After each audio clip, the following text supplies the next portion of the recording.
صفحہ نمبر 297۔ ایک اور نقطہ، سیرت النبی جلد اول۔ سبجیکٹ ہے سن 7 ہجری خیبر، جنگ خیبر، آخر 6 ہجری اوال سن 7 ہجری۔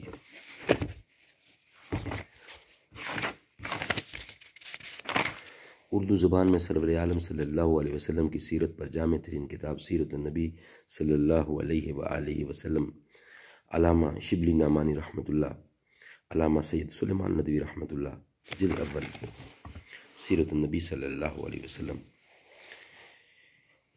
اس کا آخری پوائنٹ ہے جس کا ہیڈنگ ہے ایک اور نقطہ، صفحہ نمبر 297۔ ایک اور نقطہ، اس قدر عموماً مسلم ہے کہ خیبر کا واقعہ محرم میں پیش آیا، یعنی حضرت صلی اللہ علیہ وسلم جب اس ارادہ سے مدینہ سے نکلے تو محرم کی اخیر تاریخیں تھیں۔ محرم میں لڑائی شرعاً ممنوع ہے، اس لیے محدثین اور فقہاء میں اس توجیہ کے متعلق اختلاف پیدا ہوا۔ بہت سے فقہاء کا یہ مذہب ہے کہ اوائل میں یعنی شروع میں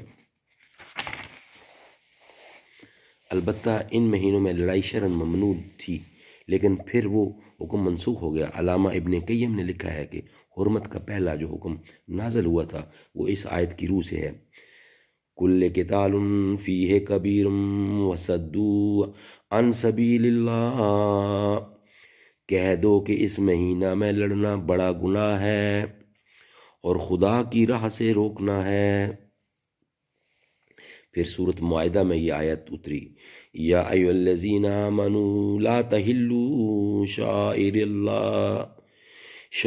اللہ ولا الشہر الحرام، مسلمانوں خدا کی حد بندیوں کی اور ماہ حرام کی بے حرمتی نہ کرو۔ یہ پچھلی آیت پہلی آیت کے 8 برس بعد نازل ہوئی۔ اس وسیع زمانہ تر تو حرمت کا حکم باقی رہا۔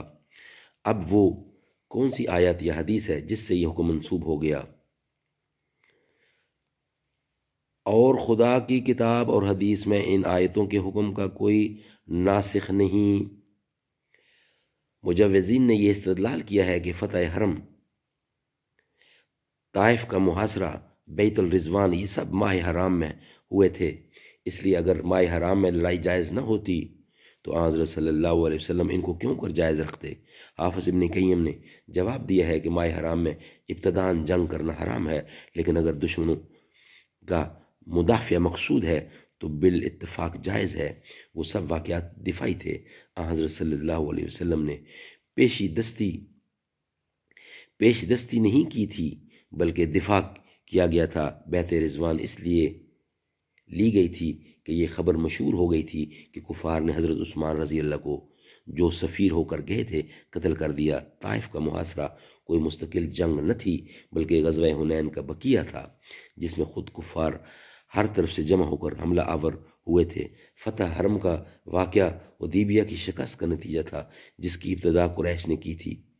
حافظ ابن قیم نے نہایت صحیح جواب دیا، لیکن خاص خیبر کے معاملے میں وہ اس گرہ کو نہ کھول سکے اور بحث نامفصل رہ گئی۔ حافظ ابن قیم کے استاد علامہ ابن تیمیہ کو بھی اس موقع پر اشتباہ ہوا اور انہوں نے الجواب الصحیح لمن بدل دین المسیح میں لکھا ہے کہ حضرت صلی اللہ علیہ وسلم نے جس قدر لڑائیاں کیں سب دفاعی تھیں، صرف بدر اور خیبر اس سے مستثنا ہے۔ لیکن اگر علامہ موصوف زیادہ استقضاء کرتے تو ثابت ہوتا کہ بدر اور خیبر بھی مستثنا نہیں۔ بدر کا بیان اوپر گزر چکا ہے۔ خیبر کے ما سبق واقعات کو ترتیب دے کر دیکھو تو صاف نظر آئے گا کہ یہود اور غطفان مدینہ پر حملہ کی تیاریاں کر چکے تھے۔